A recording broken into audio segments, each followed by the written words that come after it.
আসসালামু আলাইকুম। আশা করছি সকলে ভালো আছেন। আমিও আপনাদের দোয়ায় আলহামদুলিল্লাহ ভালো আছি। তো আজকে একটা ভিন্ন ধর্মী একটা ছোট ট্যুরে গিয়েছিলাম আর কি। সেটা হচ্ছে যে চাঁদপুর থেকে মতলবে যাওয়ার আর কি। পুরোটাই হচ্ছে লঞ্চ ভ্রমণ আর কি। তো আমরা যেভাবে গিয়েছি এবং আসলাম এবং কয় টাকা খরচ কি আসলে এভরিথিং আমরা ডিটেলস আপনাদেরকে দিয়ে দিব। তো এখন আমরা মতলবে দিকে ফিরছি আর কি। তো বিকেলের আবহাওয়াটা আসলে অসাধারণ, খুব ভালো লাগতেছে। মানে মৃদু বাতাস, শরীর ঠান্ডা যাচ্ছে, মনে হচ্ছে যেন যে এসি, এটা হচ্ছে প্রাকৃতিক এসি আর কি। অসাধারণ লাগছে আর কি। আর বারবারই বলতে হয় এই কথাটা আর কি যে হ্যাঁ, গ্রিন ওয়াটারের 7-এর চায়ের স্বাদ আসলে ভোলার মতো না আর কি। তো আমার আশা থাকবে আর কি, আপনারা যারা আসবেন অন্তত গ্রিন ওয়াটারের লঞ্চে এসে চাটা অন্তত মিস করবেন না আর কি। 10 টাকায় চমৎকার চা। আর এই চায়ের স্বাদটা আসলে আমি ইন্ডিয়াতে গিয়ে পেয়েছিলাম আর কি। একদম চমৎকার একটা স্বাদ। এবং যে ভাইটা বানায় উনিও খুব একদম আন্তরিকভাবেই বানায় আর কি। তো এটা স্বাদটাও চমৎকার, খুব ভালো লাগতেছে আজকের ট্যুরটা আর কি। তো আমরা মতলবে গিয়ে আমাদের ট্যুরে আজকে সমাপ্তি ঘটাবো। আর কয়টা খরচ গিয়েছে এই ছোটো ট্রিপে আমরা আপনাদেরকে বিস্তারিত আপনাদেরকে দিয়ে দেবো ইনশাআল্লাহ। তো আসলে ভ্রমণ করার জন্য আসলে খুব বেশি টাকার প্রয়োজন বিষয়টা এরকম না, কিন্তু জাস্ট মন মানসিকতা হলে আসল আর কি। কেন আমরা কিন্তু আজকে কয়েকদিন যাবত লঞ্চে ভ্রমণ করতেছি একদম 150 টাকায় 200 টাকায় 300 টাকার মধ্যে আর কি।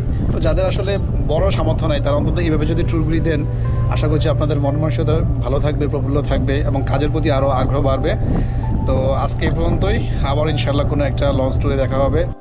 আজকের ভ্রমণ কাহিনীটি সাজানো হয়েছে একটু ভিন্নভাবে। আশা করছি এই ভ্রমণ কাহিনীটি আপনাদের মনকে পুলকিত করবে। তাহলে আর অপেক্ষা কেন, চলুন শুরু করি বিসমিল্লাহ বলে। ইলিশের বাড়ি হিসেবে খ্যাত বাংলাদেশের অন্যতম জেলা চাঁদপুর থেকে আমার নিজ শহর মতলব দক্ষিণ উপজেলার উদ্দেশ্যে আজকের এই ভ্রমণটি। সাধারণত আমরা জেলা সদরে যেতে গাড়ি ব্যবহার করি, কিন্তু একটু অ্যাডভেঞ্চার নেওয়ার জন্য লঞ্চ ভ্রমণকে আমরা বেছে নিয়েছি।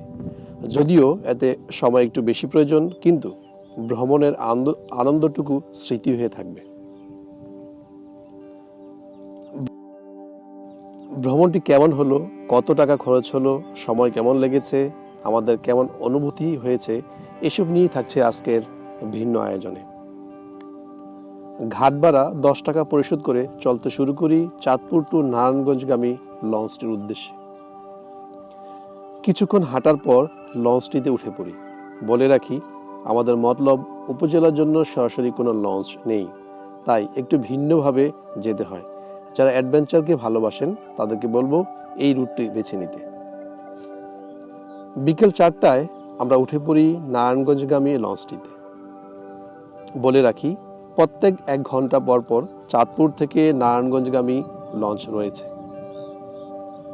ভিতরে পরিবেশ দেখে আপনার একটু অসুবিধা হবে, কারণটি হচ্ছে অন্যান্য ঢাকাগামী লঞ্চগুলির উচ্চতা থেকে এগুলির উচ্চতা একটু কম, তাই আপনার মাথা ছাদের সাথে লেগে যেতে পারে, তাই সাবধানতা অবলম্বন করবেন।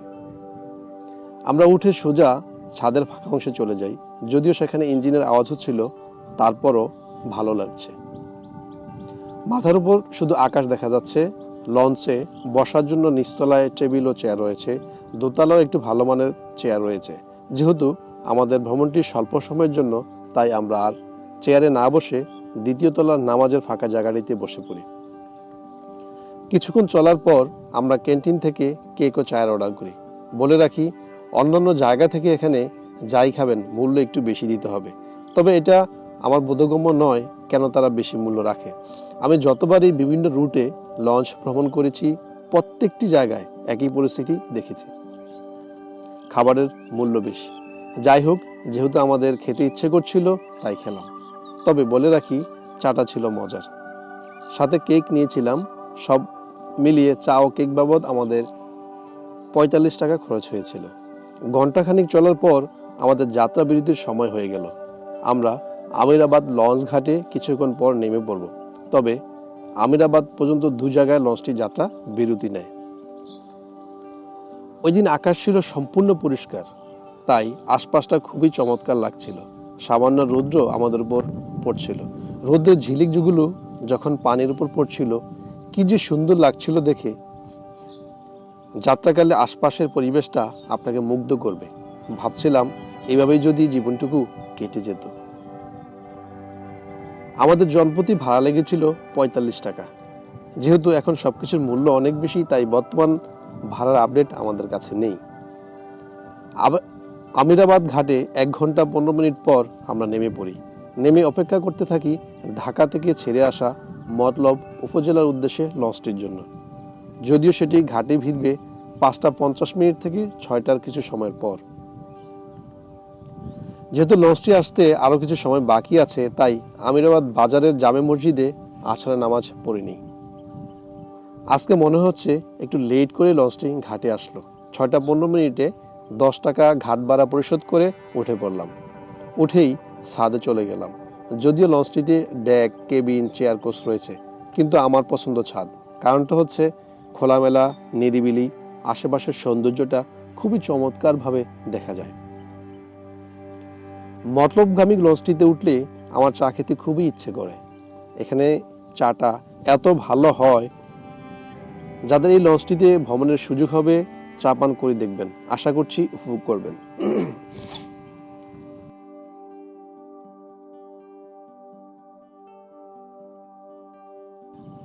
আরও বলে রাখি, এই পরিবহনটির স্টাফদের আচরণ আমার খুবই ভালো লেগেছে।